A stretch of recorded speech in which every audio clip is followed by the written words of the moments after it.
Everybody thinks they know what Pokemon is. It is a video game. A couple of games, actually. The ones with the little pocket monsters you catch in battle, the yellow mouse with the lightning tail, the theme song about being the very best that nobody over the age of 6 can hear without flinching. A children's franchise, a phase you grow out of, a cartoon that came on before school. That is the story everyone carries around, and it is not wrong exactly. It is just aimed at completely the wrong thing. Because if you think Pokemon is a video game, you have been looking at the smallest, least profitable corner of one of the largest money machines the entertainment world has ever built, and you have been looking at it for 30 years without once noticing the rest of the room. Here is the number that should stop you. Pokemon is the highest-grossing media franchise in the history of the planet. Not the highest-grossing game franchise.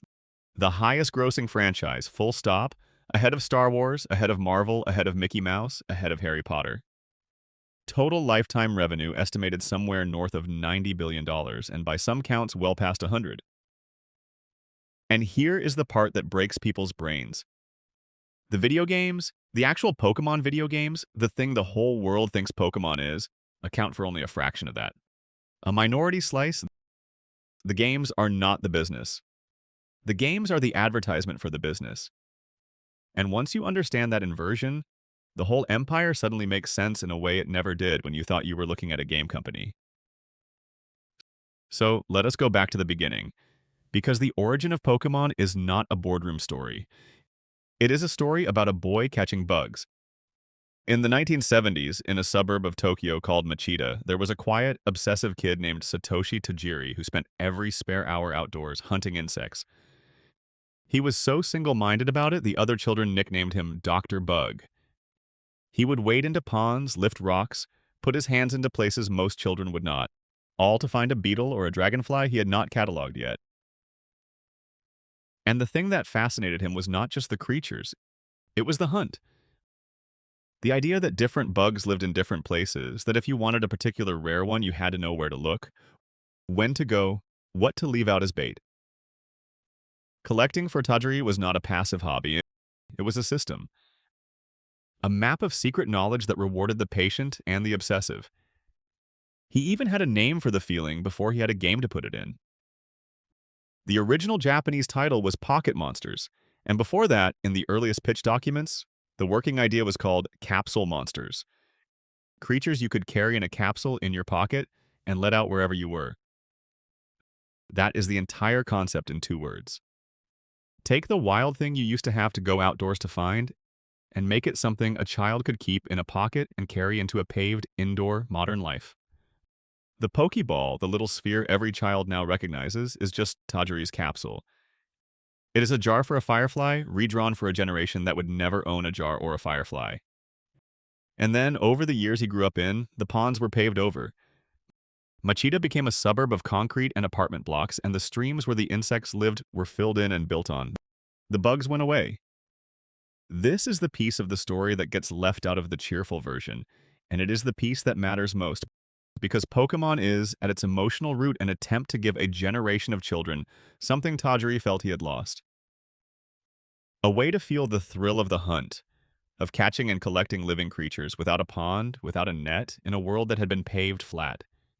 He did not set out to make a hit game. He set out to bottle a feeling that the modern world had taken away from him. Now for the cost to enter, and this is where the fairy tale nearly dies before it begins, because making that game very nearly destroyed him.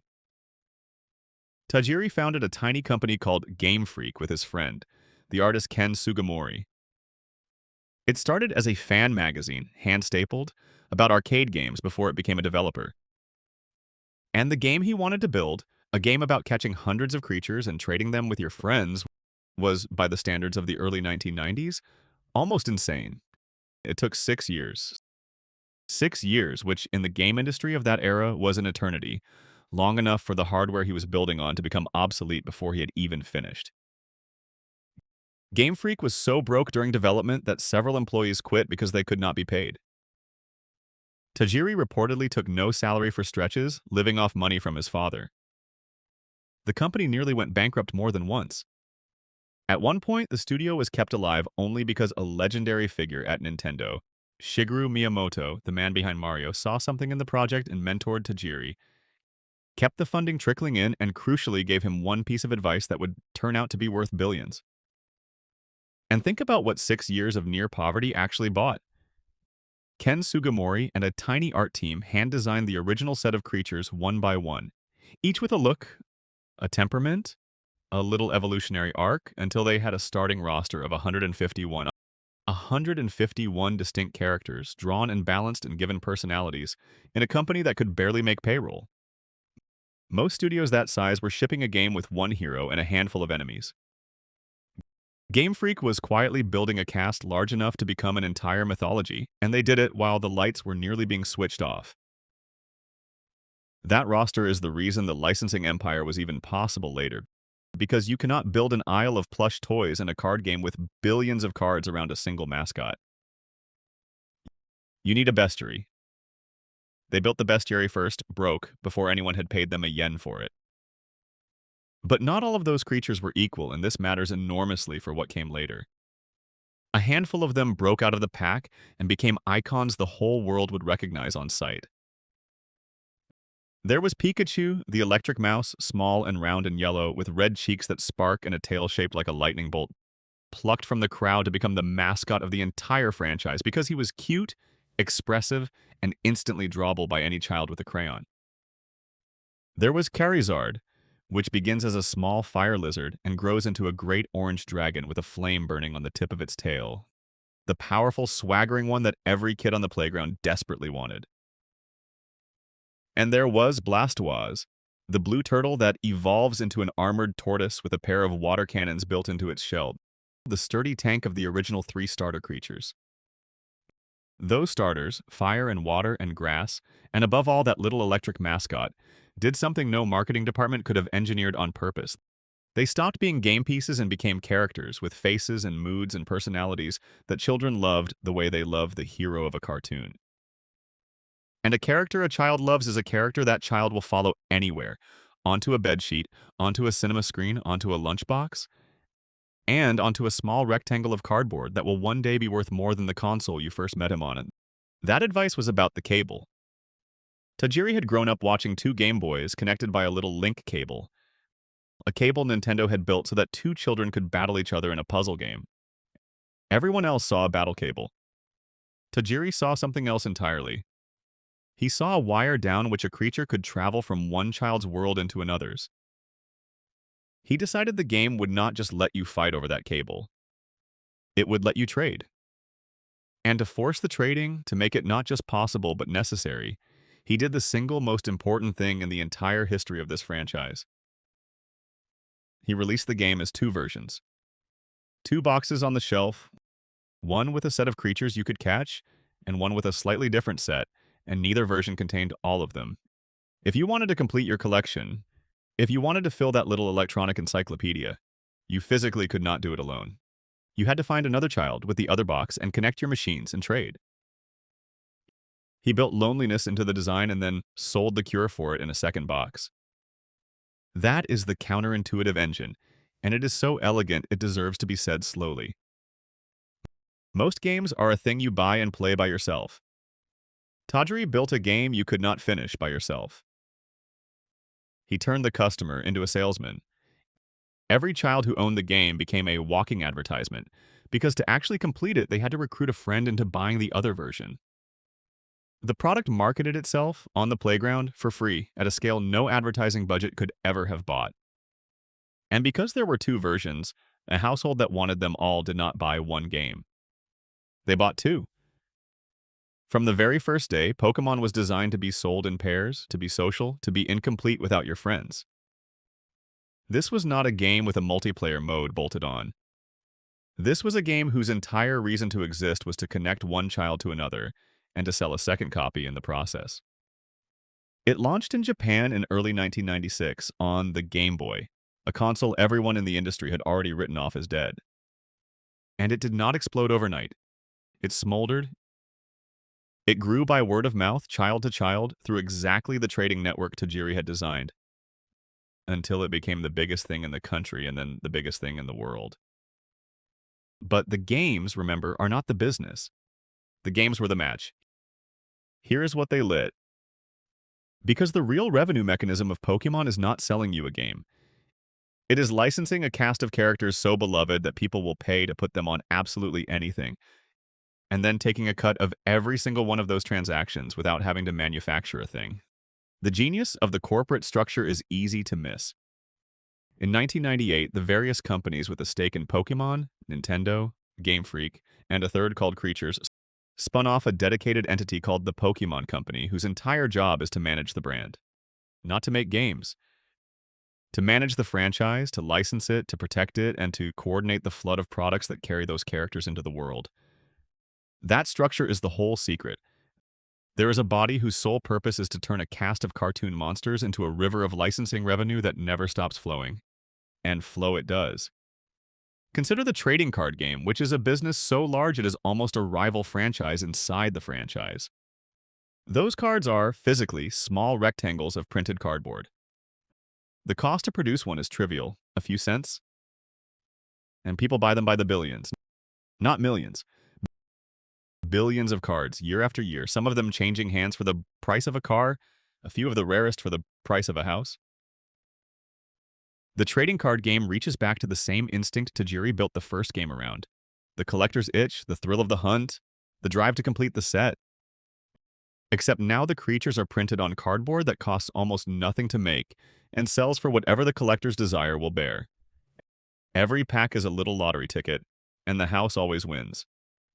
And not every card is equal, in exactly the way not every creature was equal. The rarest, most hunted cards are almost always the same beloved faces, and Charizard most of all. A single early holographic card of that orange dragon, in flawless condition, has changed hands for sums that would buy a house outright. And not because that piece of cardboard is physically any different from the common ones. It sells for a fortune because the character printed on it is the one an entire generation imprinted on as children. The dragon they wanted and mostly never pulled from a pack. Blastoise and Pikachu command their own small fortunes. The whole feverish card market is, underneath, just the love of those specific creatures, Charizard and Pikachu and the rest, priced by scarcity and nostalgia and stamped onto something that cost about a cent to make. And look at how the card game actually spread, because it is the licensing model in miniature. The Pokemon Company did not, at first, print and sell the cards itself in the way you might assume. The cards were made and distributed through partners, a company in Japan to launch them in 1996, and then to bring them to the West at the end of the 90s. The franchise handed the license to an American game publisher already famous for a collectible card game of its own. That publisher printed the first English sets, and the results were pandemonium. Cards banned from schools because children were trading away their lunch money. Playgrounds turned into trading floors overnight. Years later, the franchise took the card business back in-house, once it had seen exactly how enormous it was. But the shape of the thing never changed. A creature costs nothing to print on cardboard. A child's desire to complete the set has no ceiling. And whether the franchise prints the card itself or licenses someone else to do it, the same collector's itch that Tajiri felt lifting rocks by a pond is doing the selling. Then stack everything else on top of that foundation. The animated series, which has run for well over 1,000 episodes and exists, fundamentally, as a feature-length advertisement that children beg to watch. The movies, the toys, the plush versions of the creatures, an entire aisle of them in every toy shop on Earth. The apparel, the trading pins, the lunch boxes, the bed sheets, a theme park.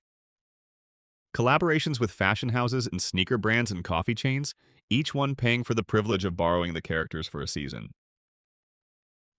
In 2016, a mobile game called Pokémon Go, which the Pokémon Company licensed to an outside developer rather than building itself, sent grown adults stampeding through public parks and generated billions of dollars, most of it long after the initial craze faded, from players quietly spending real money inside a free app. And the scale of that merchandise river is genuinely hard to hold in your head. Walk through any large toy shop in any country and you will find the creatures on plush dolls, on backpacks, on pajamas, on toothbrushes, on cereal boxes, on birthday cards, on socks. The franchise has done team-ups with luxury fashion labels and with cheap fast food chains in the same years.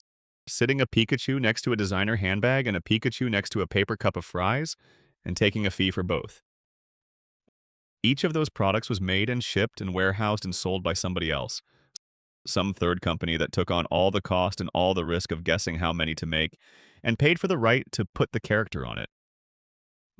Multiply one small percentage by a planet's worth of products across 3 decades, and you begin to see the shape of $90 billion. Notice the pattern. In almost none of these cases is the core company taking on the risk and cost of manufacturing. It is licensing. It is lending the characters out and collecting a percentage. It is the single most profitable shape a business can take. Because the marginal cost of letting one more company print one more Pikachu on one more product is very close to zero, and the money comes back forever. Pokémon Go deserves its own moment because it is the purest demonstration of the whole thesis.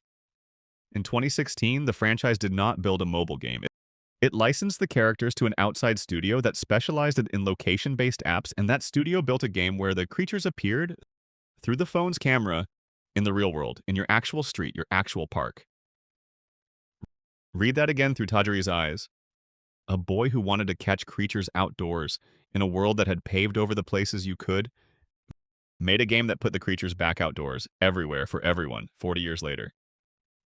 And the economics were the licensing model taken to its logical extreme. The Pokémon Company did not carry the development risk. It did not run the servers. It lent the cast and collected a share, and the game earned billions of dollars.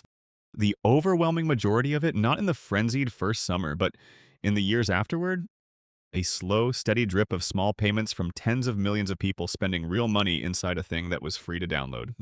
No factory, no inventory, no shelf space, just characters, a partner, and a percentage. Now the traps, because a machine this valuable attracts specific and lethal dangers, and the way Pokémon has handled them is most of the reason it is still standing when so many 90s fads are landfilled. The first trap is overexposure. A licensing empire runs on the characters staying desirable, and the fastest way to kill desire is to flood the market so completely that the magic curdles into cheapness. Slap the mascot on enough garbage, and he stops being special and starts being wallpaper. The Pokémon Company guards against this with a control over its brand that borders on the fanatical, approving, or rejecting every use of the characters, refusing collaborations that most companies would grab, keeping the flagship creature, Pikachu, deliberately scarce in some contexts to keep him precious in all of them. Restraint is the product. The discipline to say no is what keeps the yes valuable. The second trap is the collector market itself turning toxic. When small pieces of cardboard start trading for the price of houses, you attract scalpers, counterfeiters, and speculative bubbles that can burst and take the goodwill of ordinary fans down with them. During the pandemic, the card market went so berserk that packs were selling out instantly, being torn open on camera by resellers and vanishing from shelves before a single child could reach them. That is dangerous because the moment the actual audience, the kids, cannot get the product, the emotional core of the brand starts to rot. The company has had to fight its own secondary market, printing more of the sought-after sets to break the scarcity the scalpers were exploiting, deliberately deflating a bubble that was making some people rich, because a bubble that locks out your real fans is a threat to the thing itself. The third trap is the one that kills almost every children's property eventually, and it is the cruelest because it is simply time. Children grow up. The audience that loved you at 7 is embarrassed by you at 14 and gone by 20. Most kid franchises live one generation and die when that generation ages out. Pokémon solved this in a way so simple it is almost invisible. It never stopped aiming at 7-year-olds, but it never abandoned the ones who had aged out either. It let the first generation grow up and become parents, and then it handed the games and the cards to their children, so that the thing became a bond passed down rather than a fad left behind. Nostalgia became a distribution channel. The parent who battled on a Game Boy in 1999 now buys the cards for a child, and the cycle renews, and the franchise ages in both directions at once, gathering new children at the bottom while the grown ones return with money and sentiment at the top. So let me close the way these things always close, with the two versions of the company that could have existed. In the version that fails, and it is the version that swallowed 100 other 90s crazes, Pokemon is a video game company that got lucky.